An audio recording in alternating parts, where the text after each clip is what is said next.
OK，咁啊就用幾條題目嚟示範一次頭先嘅諗法啦。咁啊，例如而家我哋見得到呢，就係譬如攞個 x 啦，咁啊 x 嘅 base 叫3啦，咁我哋話個次方就叫 a， 然後呢就乘埋佢嗰一個嘅 horizontal intercept 叫3。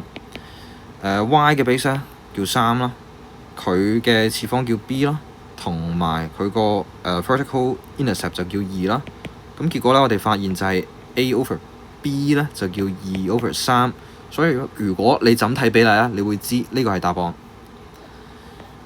下一步呢，我哋呢度嘅題目呢，就係 x 嘅 base 叫3啦，次方叫 a 啦，嗰個 horizontal intercept 呢就叫8。另一邊呢，就係y 嘅 base 叫9啦，次方叫 b 啦，然後佢個 vertical intercept 要7。咁跟住呢，我哋下一步就將9呢一個數字咧變做3嘅2次，呢個變做14b。跟住呢個就係8a。咁後來我哋會發現就係 a over b 咧就叫14 over 8，結果係7 over 4，係啦。x 係7比4，咁計到呢一個啦。再下一條，我哋見得到呢就係用翻同一招 ，x 嘅 base 叫做4，次方叫 a，intercept 叫3；y 呢個 base 叫8。次方叫 b，intercept 叫5。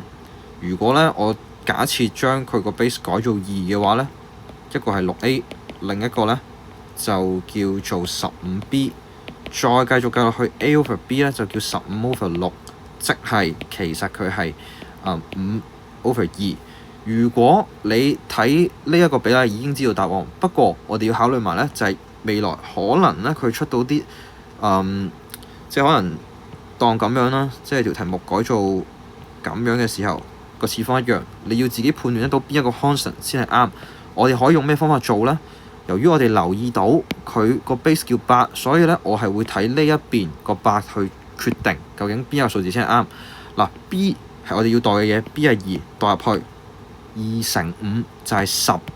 咁呢，你都係會計得到 A 呢一個答案。